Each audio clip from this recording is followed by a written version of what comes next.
At first, the conflict with Wapol looks like a typical pirate showdown. The Tyrant King returns with monstrous powers gained from the Munch food, which allows him to consume anything and transform it into weapons or live-in hybrids. But the real reason the battle matters isn't just Wapol's strange ability, it's what he represents. Wapol is the kind of ruler who abandoned his country when it needed him most. When Drum Kingdom suffered, he fled instead of protecting his people. His return isn't about responsibility, it's about reclaiming power. That's why Dalton stands against him so fiercely. To Dalton, leadership isn't about birthright, it's about protecting the people who depend on you. The entire battle becomes a clash between those two ideas. One of the most important moments in the finale happens when Wapol tries to destroy the Straw Hat's pirate flag.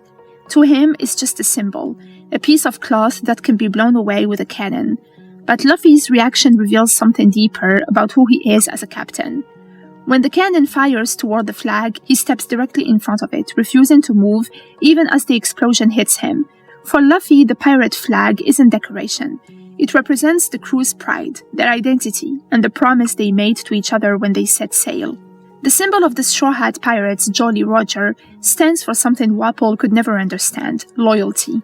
That moment isn't just about protecting a flag, it shows why people rally behind Luffy even when he calls himself a pirate. The battle ultimately comes down to a direct confrontation between Luffy and Wapol.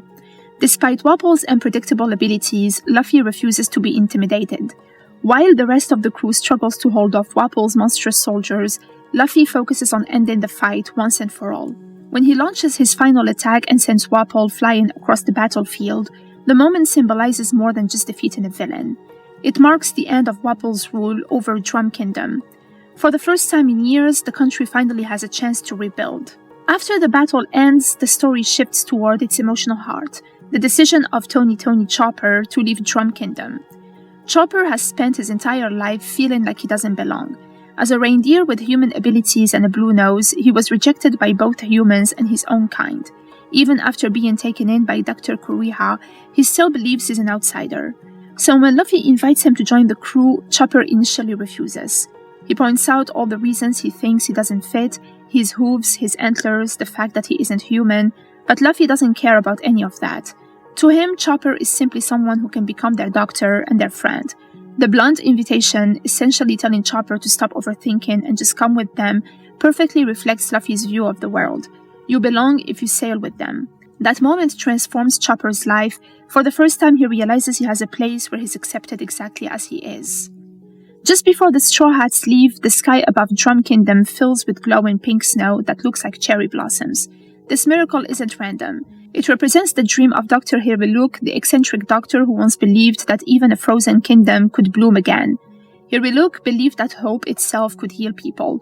Long before the battle with Wapol, he dreamed of creating a moment that would inspire the entire country. The glowing cherry blossoms falling over the snow-covered land finally fulfilled that dream. For Chopper, watching the sky turn pink is deeply emotional. It reminds him that the strange, stubborn doctor who believed in him was right all along. Drum Kingdom can heal. Even though Wapol's defeat feels like a victory, the final moments of the episode reveal that the real story is only beginning. Princess Vivi finally reveals what she learned while infiltrating the criminal organization Barak Works. Their mysterious leader, known only as Mr. Zero, is secretly preparing something far bigger than the events in Drum Kingdom. The organization is gathering in Vivi's homeland, Alabasta. At the same time, Mr. Zero and Nico Robin quietly discuss the next stage of their plan, Operation Utopia, a scheme that could destabilize an entire kingdom. Suddenly, the fight against Wapol looks like only a small piece of a much larger conflict. The finale accomplishes three major things for the story. First, it closes the arc of Wapol's tyranny and allows the country to begin healing under new leadership. Second, it introduces Chopper as the newest Straw Hat, officially expanding the crew aboard the Going Merry. And finally, it shifts the story toward its next major destination, Alabasta. With the Straw Hats sailing toward a kingdom on the brink of collapse, and Barak Works already preparing their next move, the adventure is about to become far more dangerous.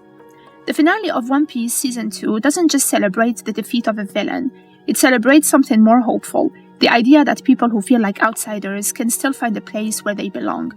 Chopper begins the episode as a lonely reindeer doctor who doubts himself. He ends it as a pirate sailing toward the horizon with friends who believe in him. And if the miracle of cherry blossoms can bloom in a frozen land, the Straw Hats might just be capable of changing the world, one island at a time.